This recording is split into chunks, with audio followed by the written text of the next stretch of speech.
Hi friends, இன்றைக்கி உருளைங்க கத்திரிக்காய்க்கு சாம்பார் வச்சுக்கலாம். கத்திரிக்காயை கட் பண்ணி வச்சுக்கலாம். அப்புறம் உருளைக்கிழங்கு கட் பண்ணி வச்சுக்கலாம்.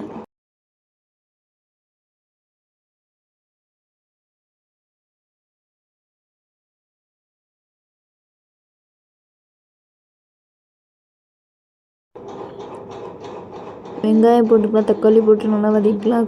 பூண்டு போட்டுக்கலாம், பூண்டையும் நல்லா வதக்கிட்டு கத்திரிக்காய் உருளைக்கிழங்கு போட்டு நல்லா வதக்கிக்கலாம்.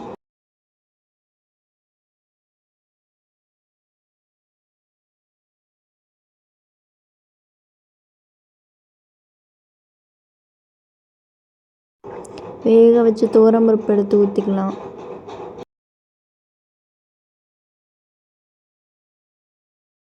குழம்பு மசால் பொடி போட்டு நல்லா கிண்டி விட்டுட்டு ஒரு 5 நிமிஷம் கொதிக்க வச்சுட்டு இறக்கிக்கலாம்.